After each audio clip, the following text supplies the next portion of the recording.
Okay, welcome back. Today, all you need right now is your notes up. Just have your notes up in front of you. You can put everything else away. Today we're just going to practice a couple of problems today. I don't want to do any homework or anything like that today. We have homework due today, so keep that in mind. Let's go through a couple examples of what the next section is going to be bringing. I wanted to start that, like I said that last week, when we get to a new section, I want to show you examples of problems of things that you're going to be needing to do. I think some people just need to see that more and more. You just need to see the types of problems you're going to be expecting to do, and then we'll get into the more details later. I know, like tomorrow, I'm thinking possibly we'll have an assignment tomorrow on this section. I'll keep it relatively small, not like this one. I consider that one kind of a bigger assignment for you guys. I'll keep this one relatively smaller, just to kind of keep an idea of like what this section's about. Maybe it's a little more manageable if I keep them a little bit smaller. Now, just a reminder this week.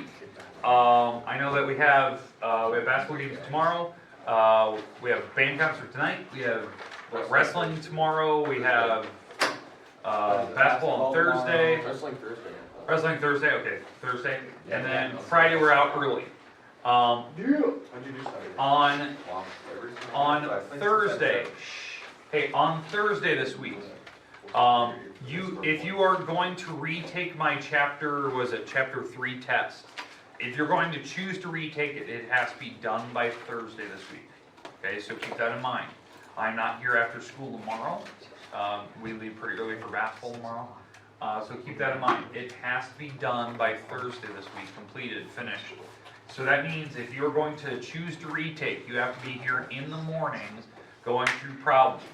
I had only a few people in here this morning that are choosing to retake, so you got to take advantage of that. If you got below a 25 in that last test, you have to retake it, so keep that in mind. I think the scores are online, so just keep that in mind. So check it out. Take advantage of that, because after Thursday, you do not get that chapter 3 test. Okay? All right. Let's go through some notes here today. I'm going to click through this. Here's our goals today, just so we have it. Let's see. Go. Okay. Whatever you want here. Okay, goals today. Let's do a quick review of the actual theorems that we've been talking about the last couple days in here. I'm just going to click through these pretty quick. We've already discussed these in depth. These theorems and properties really carry us through chapter 4. I don't want you to forget these. These are kind of like common sense things. They're easy. They don't really give you formulas to work with, but it's common sense stuff that I do want you to know these. And if there's any more we're going to get, I'll eventually add them to the list.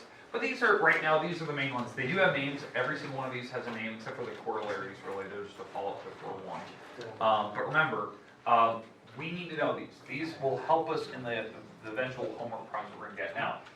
After we're done today, I do want to discuss Euclidean Geometry one more time.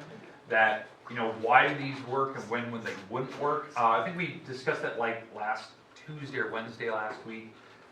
For you guys, but I do want to bring that up. Some people did ask questions in the later sections, so I think I need to clarify some stuff. So we'll get to that. That'll be our last thing today. I'll even show you the same picture I showed you last week. And then homework today, it's due, so keep that in mind today, now, however you want to think of it. But it was the page 240 stuff. So that's due today. Keep that in mind. I want that turned in at some point.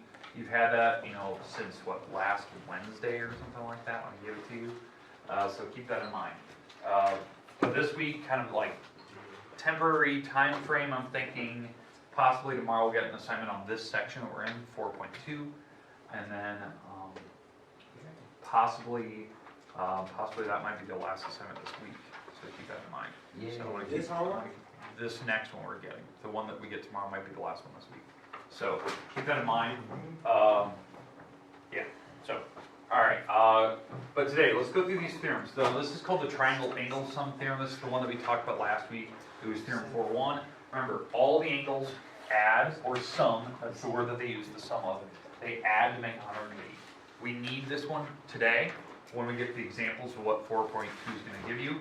So remember, all angles in any type of triangle add to make 180. I don't care what they are, but they do have to work that way. So we'll get to that one here in a minute. 4.2.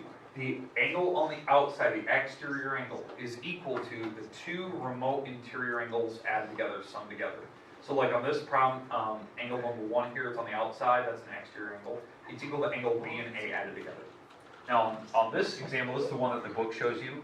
Angle number 4 is equal to angle 1 and angle 2's measures added together.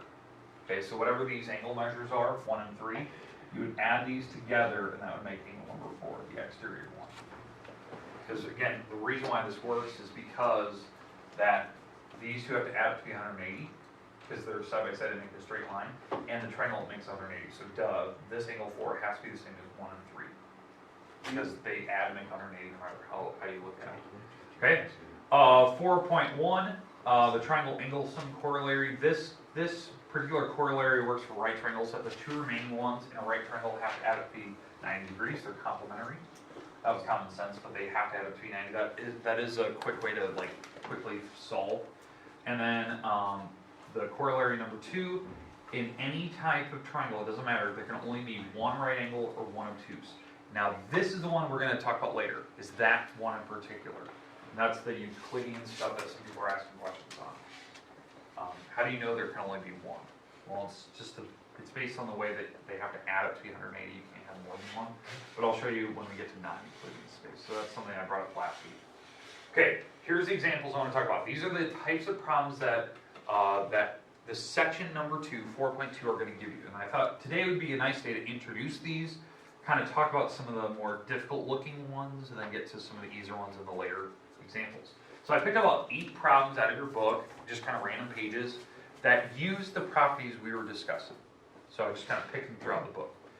So here's one, right? This picture in particular, I think the instructions are written right here, but you have to find the measures of the numbered angles. So angle 1, 2, 3, and 4. There's a simple way to do it, and then there's a more complicated way to do it. So the first thing that I would want to do is I would want to figure out this angle right here, angle number 1. The reason why I know it, this angle right here is 35, and what is this angle? 90. All right, so the triangle I'm looking at is this one in particular. I would want to find angle number 1 first. Okay, so there you go. So knowing that I can separate the triangles out. In fact, if I just get rid of the picture, you can see the type of triangle I'm looking at.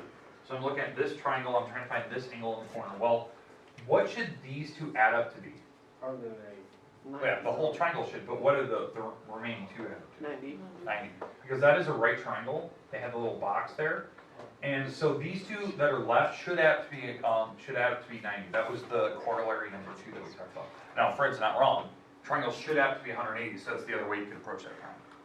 But again, the last two should add up to be 90. So like this final angle should be 55. If you think about it, because that should add with the 35 to make 90. And then when you add up all 3, they do make 180, like we were talking about. That's one way you can find the angle. Now let me go back. Let's go back to that picture again. Okay, so I found angle number 1. It's 55 because I separated these pictures out. So angle number 1, the measure of it is 55 degrees. Okay, now I need to find angle number 2, and then that will help me find angle 4, and then it will help me find angle number 3. Okay, in fact, I can figure out 3 right now because it's just this little piece. Well, the idea is that if it's next to 35, what do they have to add up to be? 90. 90. Because 35 and the angle 3 are side by side, they make the 90. They separate the 90 into 2 parts. So the measure of angle number 3 should also be 55. The reason why, 55 and 35 make 90, and that's how they work. But how do I find angle number 2? Let me get rid of some of this stuff that's on this picture. To find angle number 2, I'm going to look at this small triangle here. This 70 is on the outside. It can come to the inside. Now, what type of angle is that? It's called vertical, right? So that angle 70 can go on the inside. We already know this is 35. So if I get rid of this picture, I know this is going to be really small. Now you can see that I have a triangle there. And Fred, what do triangles add up to be again? 180. So now I can figure out the remaining angle there. Figure out the angle that was right here, which I believe they labeled at angle number 2. Is that a 35? So that is a 35, that is a 70. So let's draw this picture a little bit bigger. So this angle I'm finding, this is 70, that is a 35.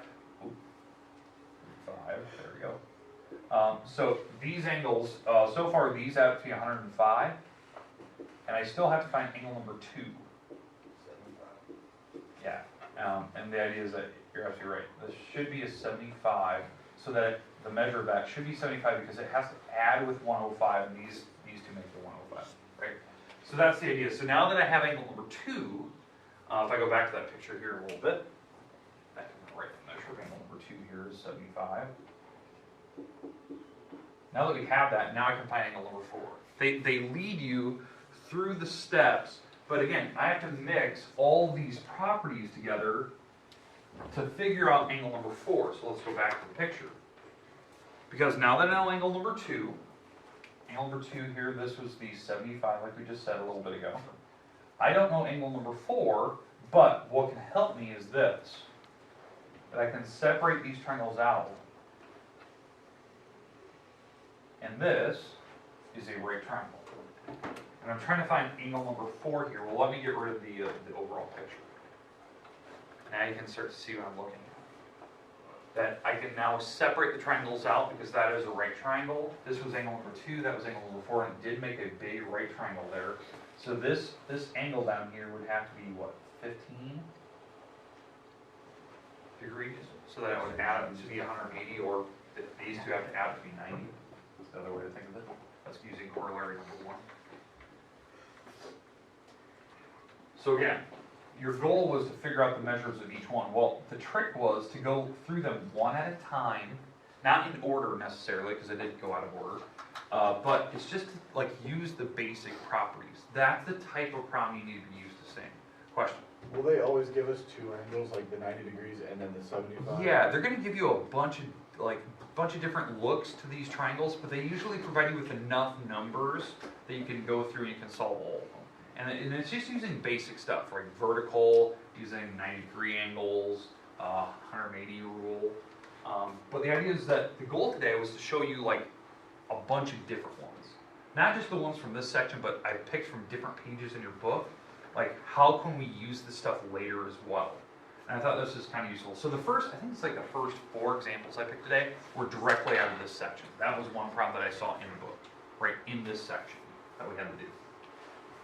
I think it was one on the side of my book. It was just like one like, hey, here's a practice problem. Okay, I grabbed that one. Okay, so the next one. Now that you've seen one, I'm gonna let you try one by yourself and work with your neighbor, like move around, sit next to somebody. I'll give you 2 to 3 minutes. Let's see if you guys can figure out one by yourself. Now that you've seen me do one in front of you. Let's see if you can put this together. Okay.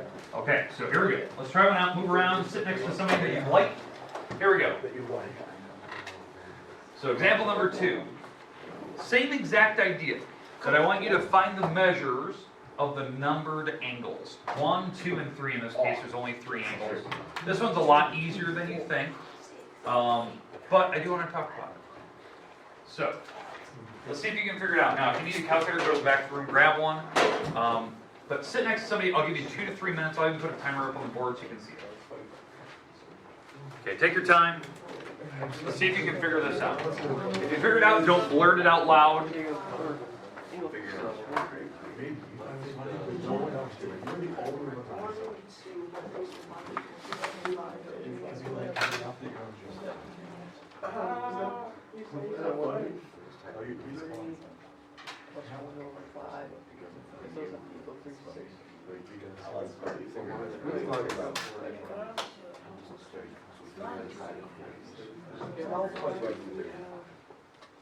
No, we have to find that.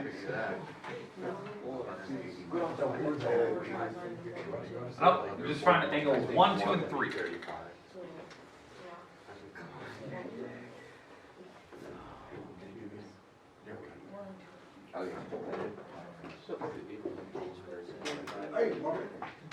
Can I read decimals?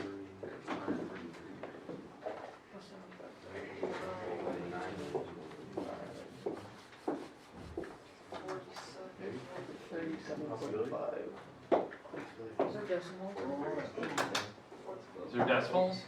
There definitely will, could be, yes.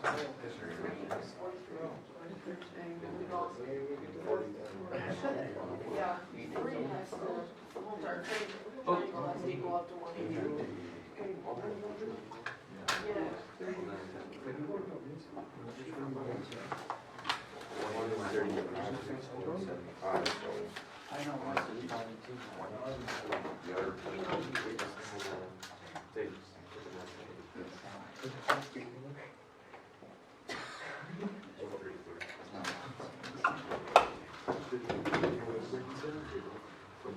Okay, got about a minute left here.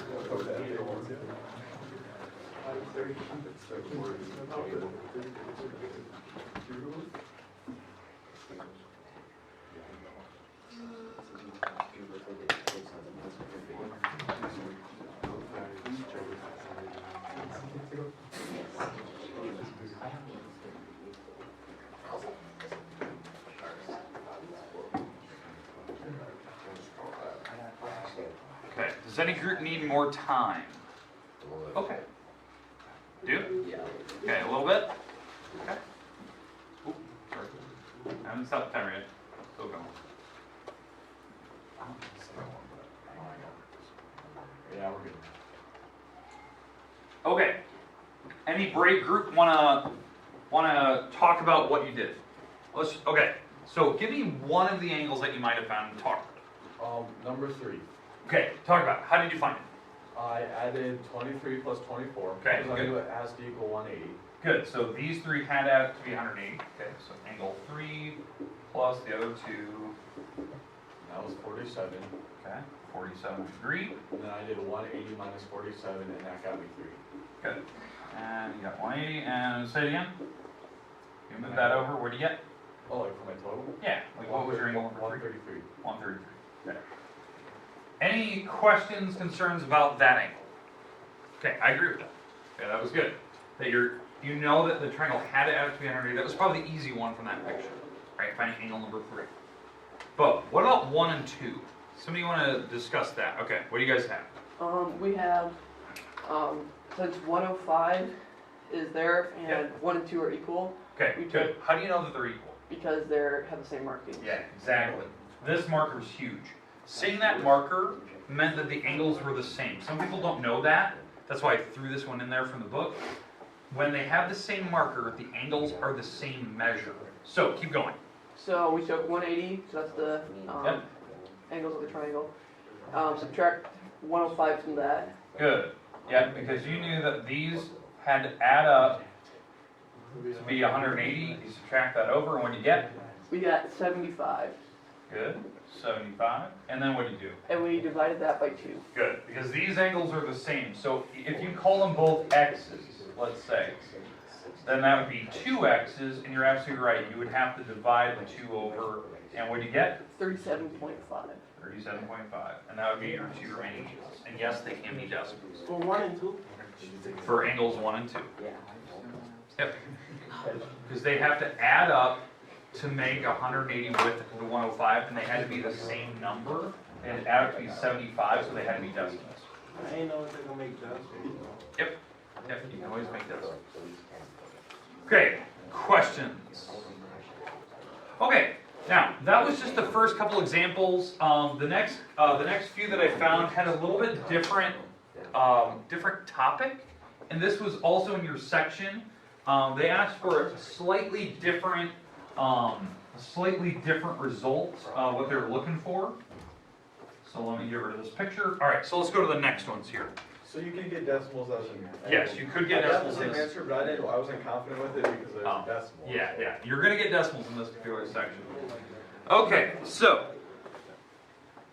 let's go back to here. All right, or not school, whatever you want to do here. Okay, so next example. Now, as I said, this had a slightly different question than the rest of them, right? The other problems that we had asked for to find the values of each angle, right? Each numbered angle. This one just says find x.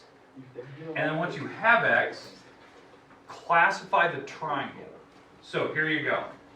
So very, very different style problem, right? It doesn't have numbers, it doesn't have multiple triangles connected. So what we have to do here, we have to use that property 4.1. Hey, shh, shh, shh. So we have to add the three angles together, and what should they add up to be? 180. 180. So we're going to add the three angles. So there's the 15x plus 1. I'm going to add that to the 4x minus 1 and add that to the 6x plus 5. And that should make 180. Because, again, it is still a triangle. It has to add it to be 180. So if I add these together, I'm going to add the x's. That is, what, 25 for an x? Because it's 15 plus 4 is 19 plus 6, which is 25. And then I add the 1, negative 1, and 5. That makes 5. I'm going to subtract the 5 across to get 175. And if I divide by 25, I get something like 7 out of that thing. Okay, so questions on how I found x?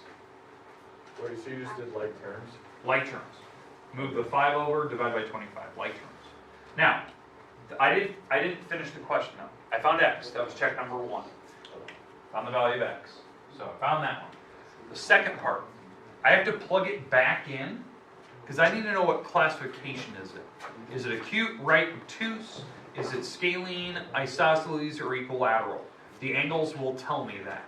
So when I plug this 7 back in, 6 times 7 plus the 5, this is 42 plus 5, which is 47. So far, the triangle's acute. But let's plug in the 7 again. 4 times 7 minus 1, that's 28 minus 1, which is 27. Okay, fair enough. So far the triangle is acute. And the last angle, if I take 15 times 7 and add 1, that's a 5 carry 3, it's 105 plus 1, which is 106. And so now, I can tell that this triangle, if I draw this off to the side, 106, what is that, 47 and 27? So, what type of triangle am I looking at here? What type? Obtuse, okay. So it's definitely obtuse. The reason why it's obtuse, one angle is bigger than 90. And it's got to be scalene.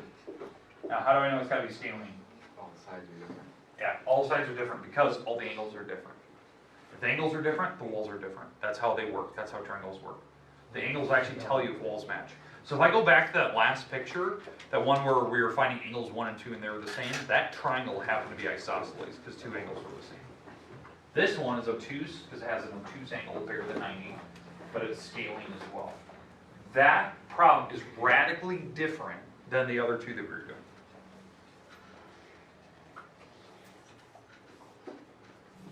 Radically different. But again, it was in this section. I found it, it was just one of those problems like, you were still doing the same stuff, right? You're still adding triangles to make 180, but they asked a secondary question that, and it was making section 1, which I really like. Bless you. Okay, let's do another one. Let's see what you can do here. So, this is one that I'd like you to try by yourself. So, find the value of x, classify it. So again, get with your little partner again. I'm going to give you 2 to 3 minutes. Here you go. This one's a lot easier than mine. I'll give you maybe 2 minutes here.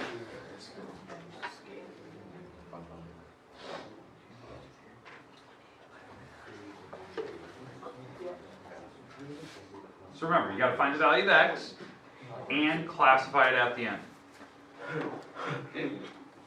Again, it should be a lot easier than mine. Try to pick easy numbers to work with.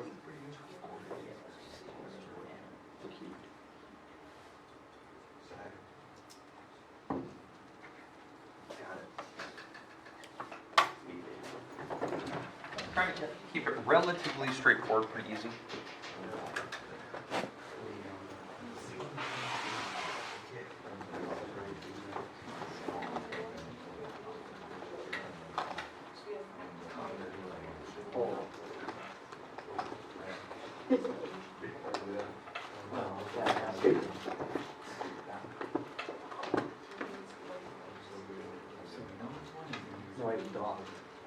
Got about a minute left here. Remember, you want to find the value of x first, and then you want to see what classification is it. Acute, right, obtuse, scalene, isosceles, equilateral. And I'm gonna try to pick different groups. So thank you for the first volunteer today. So we're gonna try to go to a different group now. So the other groups try to figure out what part you'd want to show. So. Okay. Does any other group need more time? Okay.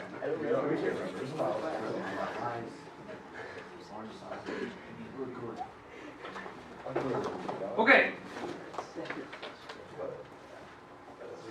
So, group volunteer, please. All right, what do we got? So you take all three angles. Hey, let's pay attention.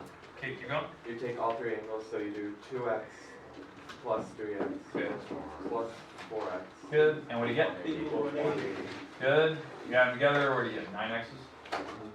And what do you get when you divide it? X equals 20. X equals 20. Okay.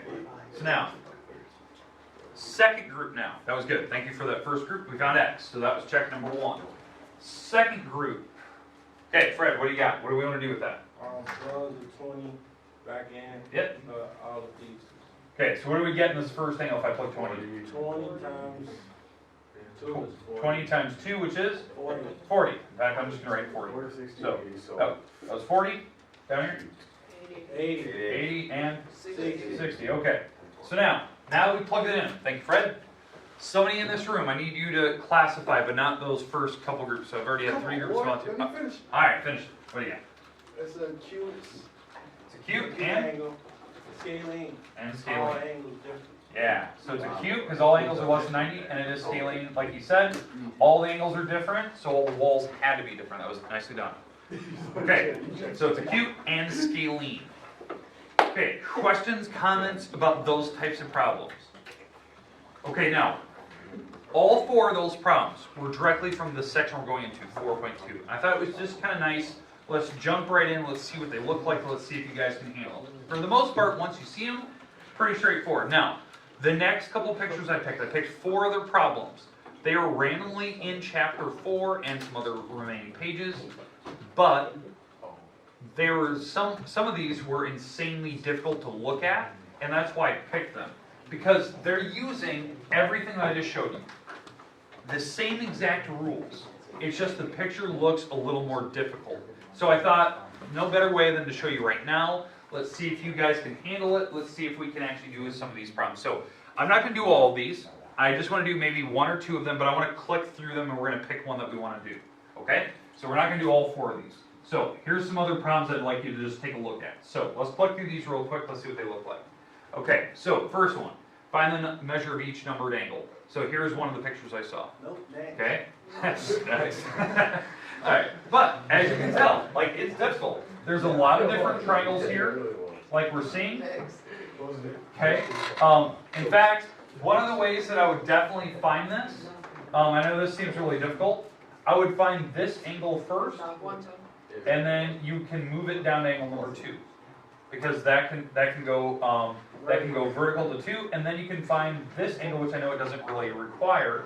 But why that's important is because if I had this angle, I can now help me find this one. Because this is a big triangle, and I can find angle number 3 using that. Because this angle would add together to make this corner, whatever it is. And then I have the 29, and I have the 3. But there's other ways to do it as well. Okay? Because if I find this angle, which I think I heard is 110, I can find this angle 70, and that's another way you can find angle number 3. So there's like multiple approaches to a similar problem. That also gives you 2, right? It gives you And that, yeah, it gives me angle 2 then, which would be the 110 again. And then that could also help me find angle number 1, because this angle here transfers across to 1. Now, 4 and 5 are the difficult one. Because you're looking over here like, well, that's a triangle, but how do I find it? Well, the idea is that there's multiple ways to approach to find angle number 4 and 5. Number 1 way, if you know angle number 3, and I know this angle is 32, these have to add up to be 180 themselves. Okay, that's one way to find it. Another way to do it, angle number 4 is exterior. It has to be equal to the 2 remote ones added up in that triangle there. So it has to be equal to the 64 and the 38 added together. That's another way to find it. And angle number 5, now that I know 4, I can find 5 because that's added to 380. So it's difficult. And as I said, I showed up here, you guys are like, nope, move on. It's difficult, but there is a way to do it using just the simple rules. Okay, another one. Find the value for x. So same thing, I didn't ask you to classify it. The picture's a little small, I have to make them bigger. The idea is that to find x, you have to use only the exterior angle theorem. Okay, that this angle here on the outside is equal to these two added together. Okay, in fact, I should make that picture a little bit bigger. I didn't realize how small it was. But there's one type of example.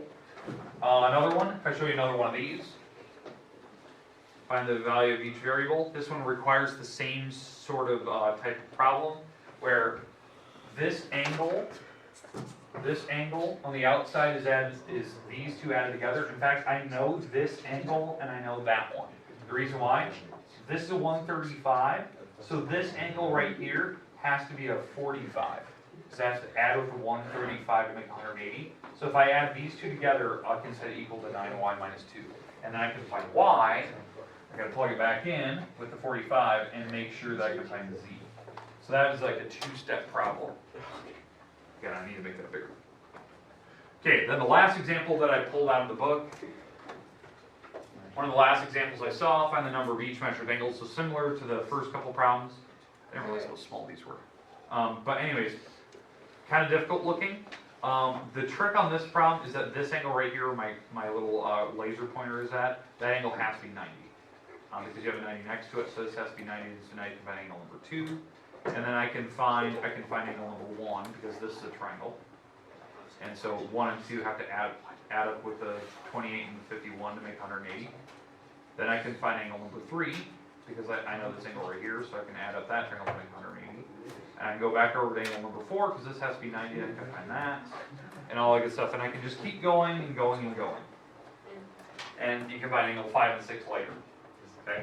So it's one of those processes where you can actually go through and you can actually solve. It was just something I wanted to show you. Now, is there any one in particular you're not comfortable with, other than the more complicated looking pictures? Or is there a certain one that you'd like to see, like, I just want to see that problem? Oh, this one? That one? Yeah. Okay. So this will be one of my last problems today. Okay. So, I'm going to find this angle right here. This adds up to be 70 when I add these two together. So this has to be 110, like we said earlier. So angle number 2 is 110 because it's vertical. The angle next to it, this angle right next to the 110 has to be 70 because they have to add up to be 180. They're in a straight line with each other. So then that means this angle is 70, the one across it. To find angle number 3. 64 plus 70 plus angle number 3 have to make 180 because I'm looking at this triangle in the middle. So to find angle number 3, I would add these together. That is 134. If I added that correctly in my head, I would subtract that across, and I would get that angle has to be a 46 degree angle because it has to add up to be with the 134 to make 180. So this is a 46. Now, let's see what else I can do. I can find angle number 4 now. So let's find angle number 4. Angle number 4 adds with the other two right here. Like angle number 4 has to add up with the other two to make 180. So angle number 4 plus 46. 46 plus the 32 make 180, that is a straight angle. So this adds together to make 78. And if I subtract that across, I get 102. So that would be angle number 4. So angle number 4 is 102, so that's actually bigger than I thought it would be. And then I can find angle number 5 now. In fact, angle number 5 has to be like a 37 for that to work. So this would have to be 37, I believe. Because that makes 143, and that adds with the 130, or adds with the 37. So there you go. So that's one way to do it. Again, I took different approaches on each one. Okay, questions, comments? I need to make those pictures bigger. I didn't realize they were that small. Okay, today, last thing I want to talk about, it's not a problem, it was just one of those things that somebody brought up the other day, that I wanted to discuss with you guys to make sure that you guys had a pretty good handle on.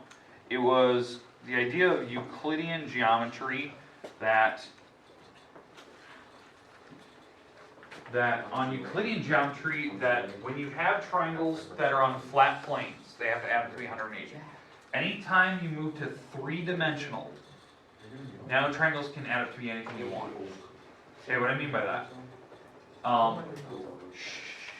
Okay, so on this particular drawing, if you made a triangle using the lines of longitude are going up and down, and lines of latitude, they are considered lines. They are considered lines.